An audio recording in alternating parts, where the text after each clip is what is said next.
성경 이야기 이런 제목의 말씀을 드리려고 합니다. 성경을 가지고 몇십 년 동안 설교를 해왔지만 성경 자체를 놓고 설교한 적은 아마 거의 없는 것 같아서 성경을 한번 이야기를 해야 되겠다 생각이 돼서 성경 이야기 이런 제목의 말씀을 드립니다. 성경은 하나님의 말씀이죠. 그런데 하나님이 직접 쓰시지는 않았습니다. 예수님이 하나님의 아들이시고 동시에 하나님이시지만 예수님께서 신약 성경을 쓰시지를 않으셨어요. 구약 성경은 모세나 이런 선지자들이 대부분 썼고, 또 신약 성경은 예수님의 제자들, 사도 바울 이런 사람들이 대부분 썼어요. 하나님의 말씀에도 불구하고 하나님이 직접 쓰시지 않고 사람을 통해서 그렇게 쓰였습니다. 왜 성경을 쓰셨을까? 하나님은 세상을 창조하시고 그리고 아담과 하와를 만드셨습니다. 아담과 하와가 선악과 따먹으면서 죄를 져요. 쫓겨나면서 하나님과 단절되면서 그러면서 죄와 사망과 사단의 그늘 속에 놓여지는 그런 존재가 되었습니다. 그리고 인간은 하나님을 모르는 채, 내세를 모르는 채 그렇게 살다가 그냥 죽어서 지옥에 떨어지는, 그렇게 살다가 죽어서 지옥에 떨어지고 또 그렇게 살다가 지옥에서 죽어서 지옥에 떨어지는 그런 삶을 반복해서 살아가는 그런 세상이 되었습니다. 그런 세상을 하나님께서 바라보시면서 하나님께서 하나님이 갖고 있는 생각과 의지와 계획을 말씀하신 것이 그것이 성경책인 겁니다. 하나님의 생각과 의지와 계획, 그래서 이 성경을 통해서 하나님의 살아계시다. 그리고 너희 인간의 실존을 봐라. 너희들은 다 죄가운데 빠져서 죄와 사망과 사단의 권세가 너희들 머리 위에 있고 그렇게 살다가 너희들은 죽을 것이며 그것으로 끝나는 것도 아니고 지옥에 떨어진다. 사단이 존재한다. 이런 거를 말씀하시고, 또 이 세상이 그냥 우연히 빅뱅이라든지 혹은 진화라든지 그런 것에 의해서 만들어진 세상이 아니고 내가 태초에 말씀으로 지은 세상이 바로 이 세상이다. 하나님이 내가 존재한다. 세상을 주관하는 나, 세상의 모든 것을 운영하고 통치하고 그 모든 권세가 있는 나라는 존재가 있다. 이거를 하나님께서 말씀하시기 위해서 그렇게 성경을 쓰셨습니다. 그리고 세상은 끝없이 흘러가는 세상이 아니고 처음과 나중이 있고 시작과 끝이 있고 알파와 오메가가 있다. 그리고 온 세상이 끝난 다음에 새하늘과 새 땅이 펼쳐질 거다. 인간의 삶도 죽음으로 끝나는 것이 아니고 한 번 죽는 것은 정한 것이고 그 이후에 하나님의 심판이시면서 내세가 있다. 그 내세는 천국 아니면 지옥의 세상이 존재한다. 사단이 공중 것을 잡고 있다. 사람이 왜 죽는 줄 아느냐? 죄 때문에 죽는다. 이런 것을 낱낱하게 말씀하시는 것이 하나님의 말씀이고 성경인 거예요. 그러니까 우리는 성경을 들여다보지 않으면 사단이 존재하는 것도 우리는 알지 못했을 것이고 하나님의 존재, 또 이 세상의 창조의 세계, 죽음 너머의 구원의 세계, 이런 세계를 우리는 전혀 몰랐을 뻔했는데 그 모든 것을 말씀하시고 가르쳐 주기 위해서 하나님은 성경을 그렇게 만드셨습니다. 그런데 하나님은 초월적인 분이잖아요. 전지전능하시고 초월적인 분이고, 이제 그런 초월적인 하나님이 하나님의 생각과 계획을 우리 가운데 말씀하시고 싶어서 성경을 썼는데, 그 우리는 어떤 존재일까요? 우리는 참 낮고 천하고 무지하고 어리석게 짝이 없는 그런 우리들입니다. 그리고 우리는 이 3차원의 세계에 묶여서 살아가는 그런 존재예요. 그리고 하나님은 3차원이 아니라 다차원의 세계에서 존재하는 분이고 초월적인 분이고, 시간과 공간을 초월해 계신 그 하나님이 연약한 3차원의 세계에 묶여있는 우리들에게 어쨌든 그 의지와 뜻과 계획을 말씀을 하시기는 하셔야 될 텐데 그러기 위해서 성경을 쓰셨다, 그런 얘기예요. 그런데 어쨌든 사람이 만나서 대화를 하고 이렇게 하려고 그럴 때는 서로 수준과 생각이 비슷하고 어떤 공통적인 것이 있어야 대화가 됩니다. 서로 어떤 공통적인 부분이 없다, 생각이 다르다, 그러면은 대화가 잘 되질 않아요. 생각이 비슷하고 관심이 비슷하고 공통적인 관심이 비슷할 때 대화가 되는 것이지, 그렇지 않으면 어려운 겁니다. 그런데 하나님은 초월적인 분이고 우리는 이 3천의 세계에 묶여 사는 우리들에게 하나님은 말씀을 하시기는 하셔야 될 텐데 차원이 다르고 수준이 달라서 말씀하시기가 굉장히 어려운 겁니다. 예를 들면 이제 석사 과정이나 혹은 박사 과정에서 공부할 만한 어떤 높은 수준의 어떤 철학적인 얘기가 있다. 혹은 수학의 세계, 물리학의 세계가 존재한다. 근데 이거를 초등학교 3학년짜리 아이한테 이거를 설명해야 된다. 굉장히 어렵습니다. 초등학교 3학년 아이가 물리라는 개념도 잘 모르고 철학이라는 개념도 잘 모를 텐데 석사, 박사 과정에서 배우는 그런 고차원적인 그런 물리학의 지식, 어떤 철학의 세계를 걔네들이 이해를 한다? 어려운 겁니다. 그러니까는 하나님의 초월된 그 생각과 계획이 어마어마한 그 생각과 계획이 계신데 이거를 미천한 우리들에게 하나님 말씀을 하시기 위해서 성경을 쓰시기는 쓰였지만은 하나님도 이 성경을 쓰셨을 때는 굉장히 애로사항이 많으셨겠다, 이런 생각을 해보는 겁니다. 왜? 차원이 다르니까. 그리고 어쨌든 하나님은 구약의 여러 사람들을 동원해서 신약의 예수님의 제자와 바울을 동원해서 성경을 그리어 쓰십니다. 언제부터 성경을 쓰셨을까? 대체로 성경학자들은 창세기, 출애굽기, 레위기, 민수기, 신명기 이 부분이 우리는 흔히 모세 오경 그렇게 얘기를 하잖아요. 모세가 썼다 그렇게 얘기를 합니다. 그럼 모세가 썼다 그러면은 모세는 출애굽의 시대니까 주전 1400년 사람이고 그 이후에 다윗 시대, 솔로몬 시대 시편이 쓰여지고 그리고 그 이후에 이사야, 예레미야 이런 사람들이 남부 왕조에서 활동하면서 예언서를 써요.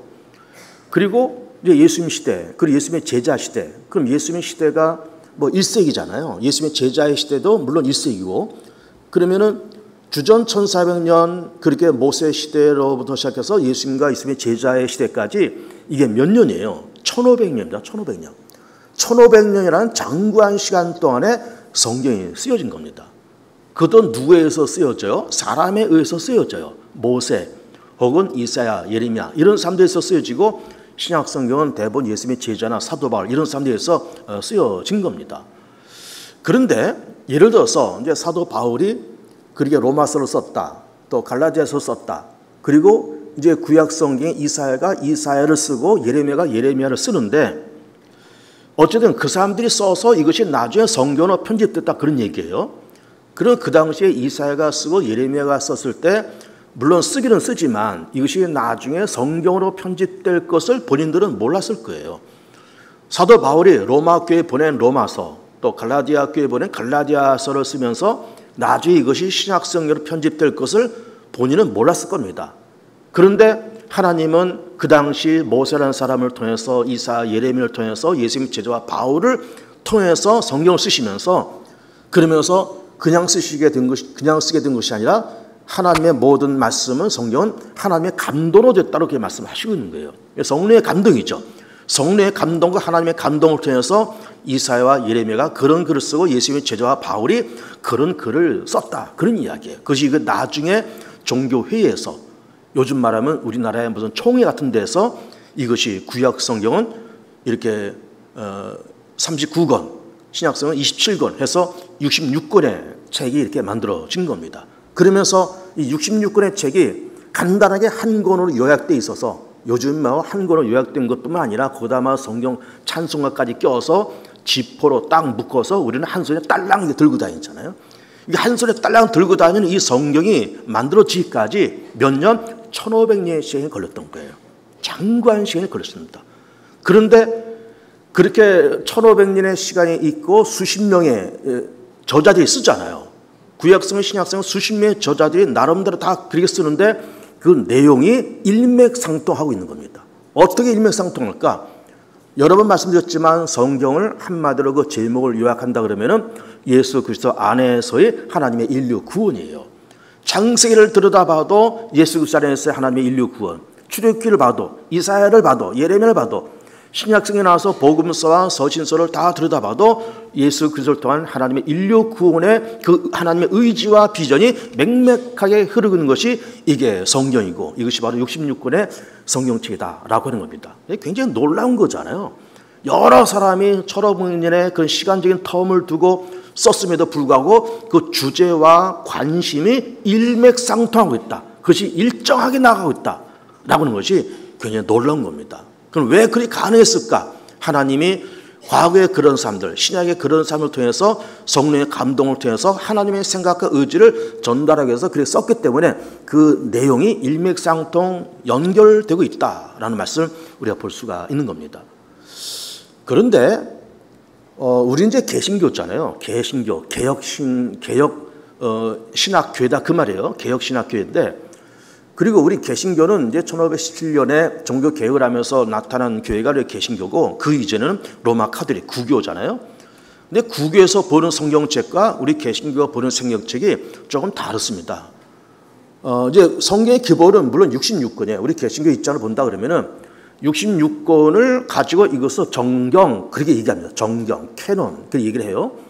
그리고 정경은 아니지만은 성경 안에 들어오지는 않지만 그래도 어쨌든 참고적으로 볼 수 있다고 생각되는 외경이라는 것이 존재해요. 외경, 바깥 외자를 써서 외경이 존재하는데 그 외경은 우리 개신교에서는 인정하지 않습니다. 좀 신뢰도가 떨어지고 또 저자도 불분명하고, 그래서 외경은 그냥 우리가 그 시대에 무슨 일이 있었는지를 알아보는 참고적으로 볼 수 있는 그런 성경이지만, 그런 책이지만 이거를 정경으로 받아들이기에 좀 문제에 따라서 우리 개신교는 그 외경을 받아들이지 않습니다. 그러나 카톨릭은 정경 66권에 우리가 말하는 외경이라는 것이 7권이 추가가 되어 있어요.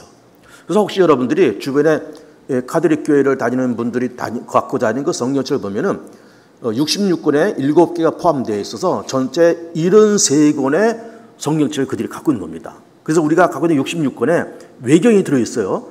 뭐 토비서, 유디서, 지혜서, 마카베오서 이런 것이 7개가 들어있으면서 카톨릭은 73권의 성경책을 갖고 있고 우리는 66권의 성경책을 갖고 있으면서 우리는 외경을 인정하지 않는다. 요 정도 지식과 상식이 있었으면 좋겠습니다. 그러면서 하나님은 1500년의 장구한 시간과 수십 명의 저자들이 쓴 그 책이 예수 그리스도 안에서의 하나님의 인류 구원이라는 성경의 제목과 주제가 맥맥히 흐르고 있는 것이 이것이 성경책이다, 이렇게 볼 수가 있는 겁니다.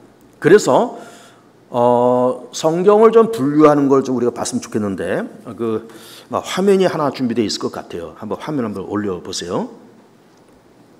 성경 이야기가 이렇게 되어 있고 구약 성경 39권과 신약 성경 27권을 이렇게 분류할 수 있더라, 그런 얘기예요.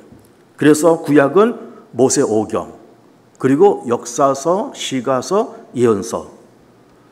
그러면서 왜 이제 모세 오경 그런가 하면은 이 창세기, 출애굽기, 레위기, 민수기, 신명기를 모세가 썼을 거다라고 추측되기 때문에 모세 오경 그렇게 말을 해요.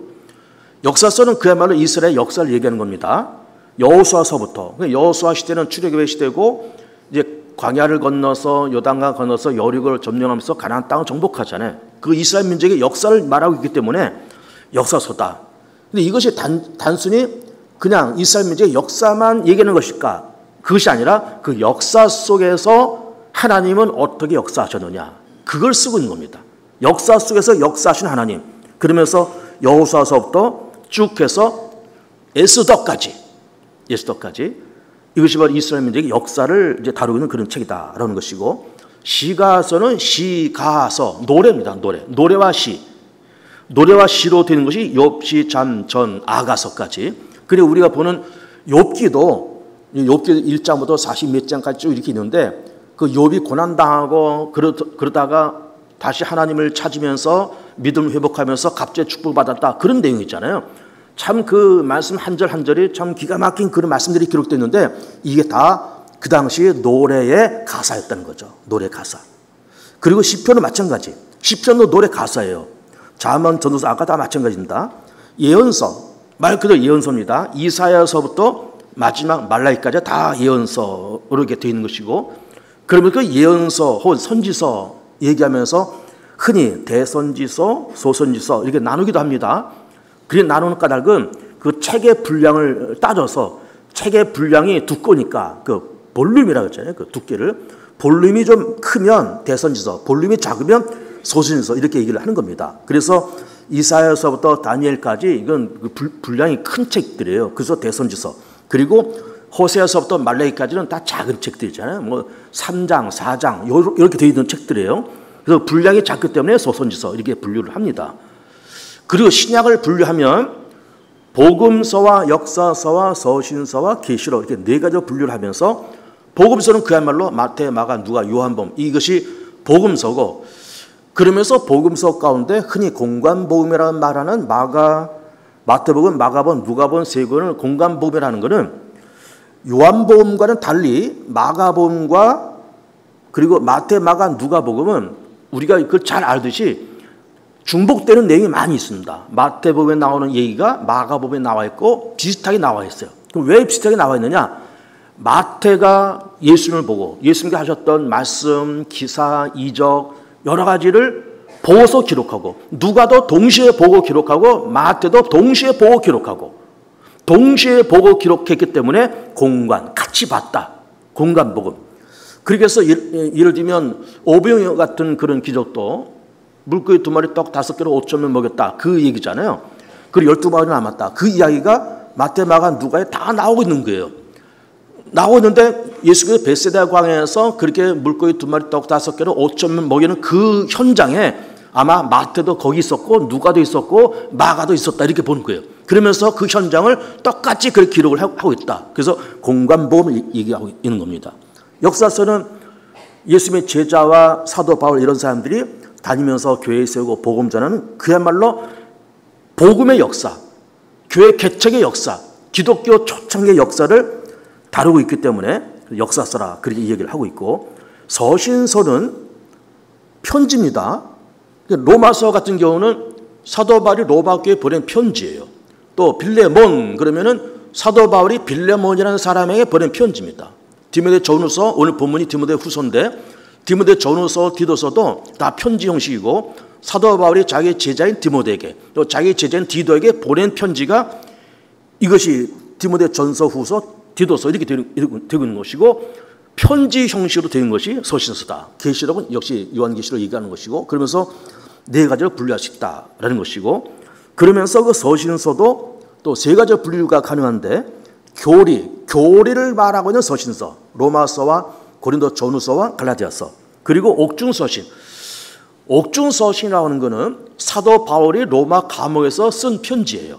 그래서 감옥에서 쓴 편지이기 때문에 옥중서신 그렇게 얘기하고 에베소, 빌립보, 빌레몬 그리고 골로새 이 네 권의 책을 감옥에서 썼기 때문에 옥중서신 그렇게 얘기를 합니다. 목회서신은 디모데 전서, 후서, 디도서를 목회서냐 얘기하고 디모데도 그렇고 디도도 그렇고 다 목회자들이잖아요. 전도자들이잖아요. 그러면서 사도 바울이 목회를 하고 있는 디모데에게 목회를 하고 있는 디도에게 이렇게 목회를 해라라고 목회에 대한 이야기를 하고 있기 때문에 목회서신 이렇게 이야기를 하고 있다라고 하는 겁니다. 그래서 구약은 그렇게 분류하고 신약을 이렇게 분류하고 서신서를 그렇게 분류한다. 요거를 개괄적으로 이렇게 알아주셨으면 좋겠습니다. 그 다음 화면을 좀 보죠. 다음 화면 보면 성경을 순서대로 외워보자. 오늘 이제 성경에 대한 이야기를 하고 있기 때문에 성경을 순서대로 외워보자라는 것입니다. 창세기서부터 요한계시록까지 66권을 순서대로 한번 외워보자라는 것이고 아마 이제 좀 연세가 되신 분들은 이 성경 순서를 노래 형식으로 외우는 분들이 아마 있을 겁니다. 그래서 뭐 창세기, 출애굽기, 레위기 이렇게 노래 형식으로 외우는 분들이 아마 꽤 계실 텐데 물론 그렇게도 해도 좋지만 이런 방법으로 외워보시라고 제가 권면을 해드린 겁니다. 5개씩 끊어서 외워보자.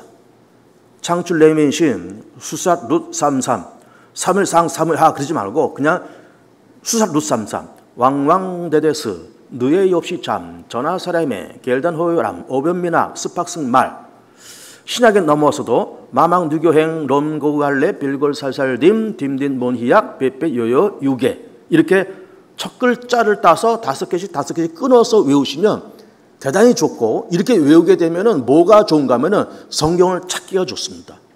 예를 들어서 지금도 우리가 디모데 후서를 보고 있는데 디모데 후서 그러면 이 디모데 후서가 성경 앞부분인지 뒷부분인지 어디 있는지 잘 몰라요. 그러나 이렇게 우리가 이 순서를 외워놓으면은 빌고 살살 딤딤 뭐냐? 이게 빌립보서 골로새 그 다음에 데살로니가 전후서 다음에 디모데가 나오는구나. 이게 외우면은 성경을 찾기가 굉장히 쉽고 그리고 또 구약에 예를 들어서 호세아 그러면은 우리가 호세아 별로 잘 안 보는 책이잖아요. 뭐 창세기 출애굽기는 잘 보지만은 호세아, 그래서 요엘 그러면은 낯설어요. 요엘이란 책이 있나?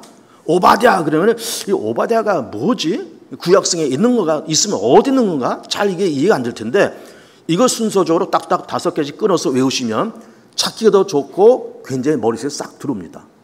한번 제가 외워볼게요. 저 뒤에 있는 화면을 안 보고 제가 한번 외워볼게요.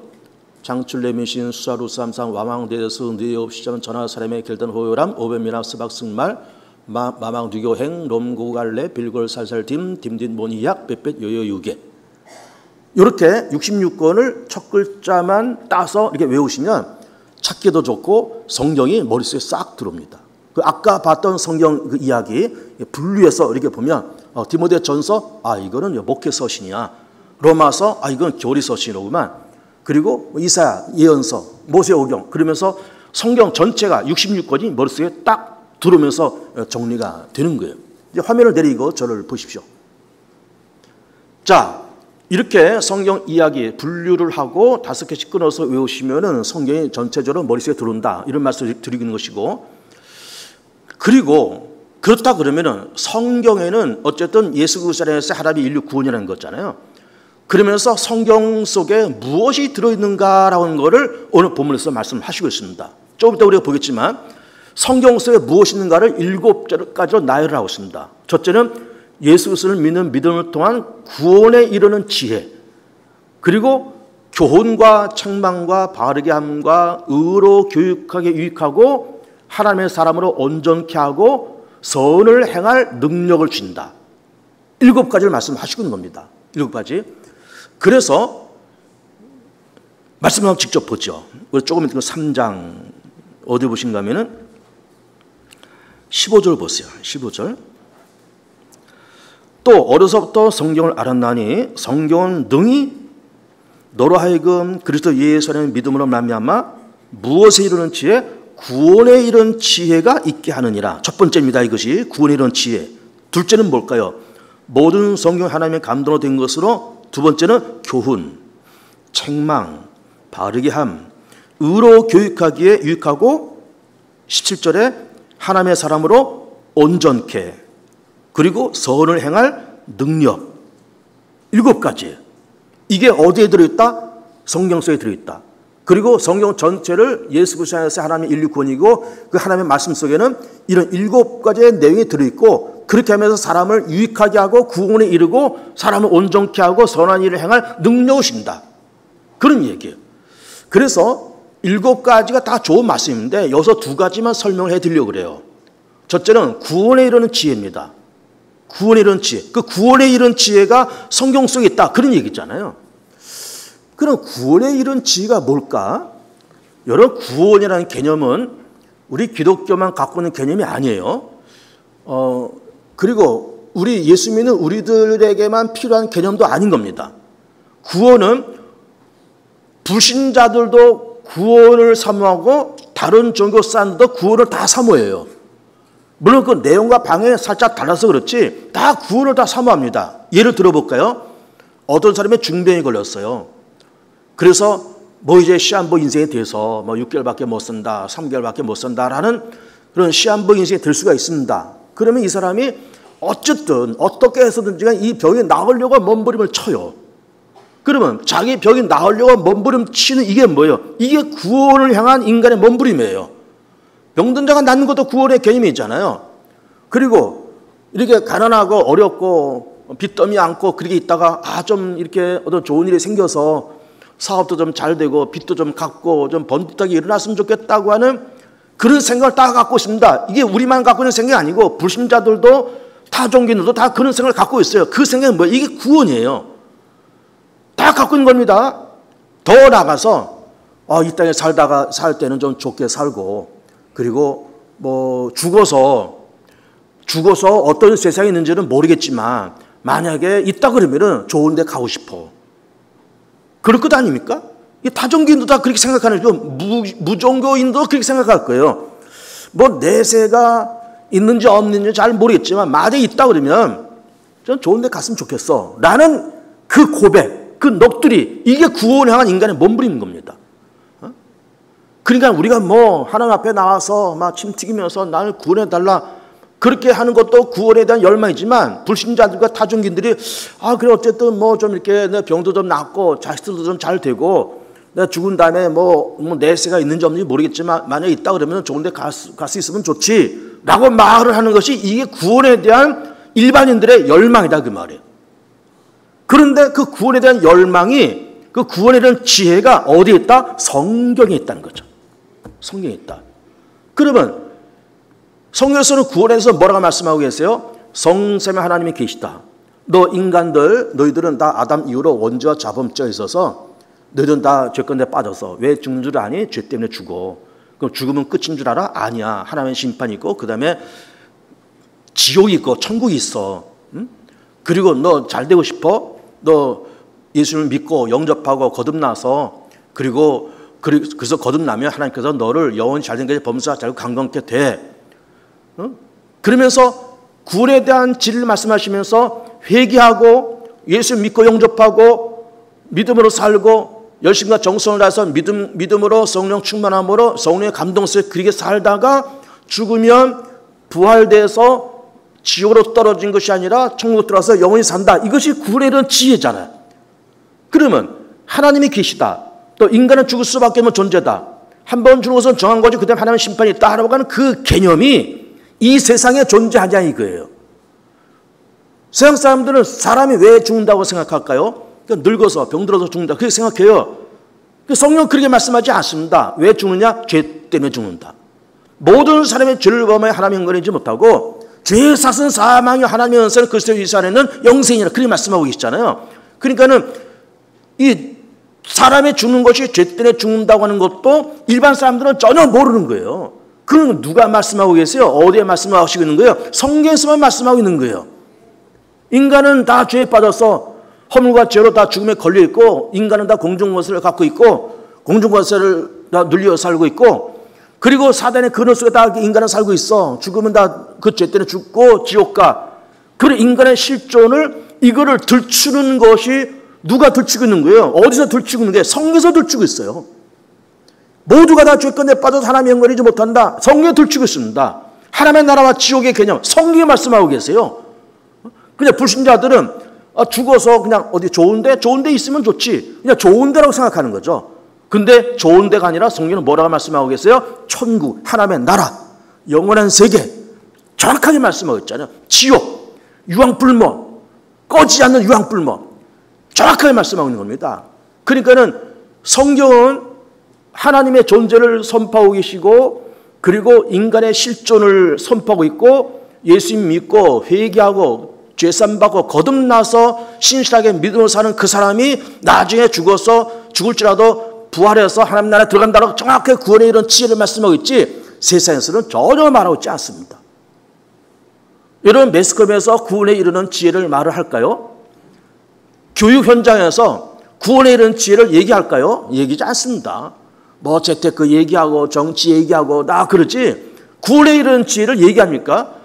모든 사람들은 다 구원을 사모하지만, 다 건강하기를 원하고 자식들 다 잘 되길 바라고, 죽어서 그게 어딘지 모르지만 좋은 데가 있다 그러면 좋은 데 가기를 원한다라고 넋두리는 그렇게 말하지만, 그걸 정확하게 소개하고 있는 매스컴이 어디 있느냐고요. 신문에서 말을 해요? 방송에서 말을 해요? 무슨 유튜브에서 말을 해요? 누가 말해요? 아무도 말하지 않습니다. 공교에서 말을 해요? 사교에서 말을 해요? 아무도 말하지 않아요. 성경만 말하고 있습니다. 성경만. 그래서 성경에 하나님의 감동이 된 것이고 구원에 이런 지혜가 있다고 말씀을 하시고 있는 거예요. 그리고 두 번째는 온전케 됨이라는 말입니다. 오늘 마지막 말씀에 하나님의 사람으로 온전케 한다. 그리고 선을 행할 능력을 주신다. 온전케란 말이에요. 저는 이게 온전한 말이 참 좋습니다. 이 온전한 말이 뭔가 보세요. 사람의 우리 세상을 이렇게 살면서 우리의 삶의 마지막 부분은 물론 죽어서 천당 가서 하나님과 더불어서 영원히 사는 것이 우리 마지막 그런 발자취지만 하나님의 나라에 들어가기 그 직전까지, 하나님 나라에 들어가기 직전까지 우리의 삶의 목표는 뭐가 되어야 되는가 하면 온전케 됨이란 이겁니다. 온전케 됨. 온전케 됨. 뭐 이걸 좀 다른 부분에서는 그리스도의 장성한 분량 뭐 이렇게 말씀하시고 있고, 그러면서 범사에 그에까지 잘할지라 뭐 그런 말씀은 다 하고 있지만 결국 그 말씀의 핵심은 뭐예요? 온전케 됨이에요. 온전케 됨. 여러분, 사람의 성령에 충만하면 어떻게 될까요? 성령 충만하면 방언도 말하고 통번도 말하고 입신 환상 다 말하지만 성령 충만함의 마지막 결과물은 뭔가 하면 온전케 됨이에요. 성령이 충만해서 사람이 어떻게 됐냐? 온전케 됐다. 이게 성령 충만의 마지막 결과물이에요. 마지막 결과물이에요. 그러니까 하나님은 예수 믿는 우리들에게 예수 믿는 믿음을 통해서 우리를 거듭나게 하시고 하나님의 자녀 만드신 것도 물론 좋은데, 예수 믿는 우리들에게 성령을 부으셔서 성령의 감화와 감동과 깨달음과 지시와 감동을 통해서 우리를 점차 어떻게 만들어 가시는 거예요? 온전케 만들어 가신 겁니다. 생각을 온전케, 감정을 온전케, 판단을 온전케, 그 인생을 온전케, 모든 것을 온전케 만들어 가시는 것이 성령께서 하시는 그 마지막 결과물인 거예요. 그래서 성령 충만해서 방언, 통변, 예언, 환상 다 좋은데 마지막 작품은 뭐라고요? 온전케 됨이에요. 근데 이제 온전케 됨이라는 말씀이 물론 좋긴 한데 이걸 다른 말로 이걸 어떻게 해석이 가능가 하면은 반듯하게라는 말이에요. 반듯하게. 하나님이 믿음의 사람을 어떻게 반듯하게 만들어 가신 것이 하나님의 소망이고, 성경은 그 하나님의 말씀을 통해서 그 사람이 어떻게 된다? 온전케 된다. 또 어떻게 된다? 반듯하게 된다. 그런 얘기예요. 반듯하게. 여러분, 사람이 반듯한 사람이 참 좋습니다. 반듯한 사람이 예의도 있고 경우도 알고 질서도 알고 자기의 위치도 알고 할 말 안 말 구별할 줄도 알고, 그리고 사람이 품위가 있고 예의가 있고, 이게 반듯한 사람, 이런 사람이 참 좋아요. 이것이 믿음의 사람의 마지막 작품이 되어야 되는 겁니다. 성령 충만하면 마지막 작품은 그렇게 되어야 되는 거예요. 근데 그렇게 되지 못하면 그냥 이게 예의도 없죠, 질서도 없죠, 위아래도 없죠, 그냥 좌충우돌 이리 치받고 저리 치받고, 그러면서 난잡하게 질서도 없고 무질서하게 그렇게 살아가는 거는, 이거는 인간의 올바른 모습이 아니에요. 성령 충만함의 마지막 작품은 믿음을 통해서 성령께서 그 인생을 감동하시고 그 인생을 다듬어 가시면서 어떤 인생이 된다? 온전한 인생. 어떤 인생이 된다? 반듯한 인간이 된다. 반듯한 사람 보면요, 참 편안합니다. 불편한 사람은 불편해요. 만나는 것도 불편하고 얘기도 불편하고 다 불편한 겁니다. 그러니까 이 반듯하다 하는 거는 사람이 참 예의도 있고 품위도 있고 질서도 있고 경우도 알고 감사함도 알고 미안한 것도 알고 자기의 위치도 알고 그러면서 인생을 참 반듯하게, 참 사람이 공손하고 예의 있고 이렇게 반듯한 인간, 이게 온전함이고, 하나님의 말씀은 성령의 감동을 통해서 사람을 그렇게 온전하고 반듯하게 만들어 가더라라고 하는 겁니다. 그래서 믿음도 충만하시고 성령도 충만하시면서 반듯한 성도들, 반듯한 교우들, 온전한 교우들 다 그렇게 되시면서 하나님께서 위에서 이렇게 바라보시면서 넌 참 반듯하다, 어쩜 너 이렇게 반듯하니, 그렇게 인정받아서 하나님 나라 들어가서, 물론 이 땅에서도 하나님의 축복 속에 살고 하나님 나라 들어가서도 인정받고 어디나 위에 있고 아래에 있지만 머리가 되면 꼬리가 되지 않는 복된 교우들 다 되시기를 축복합니다.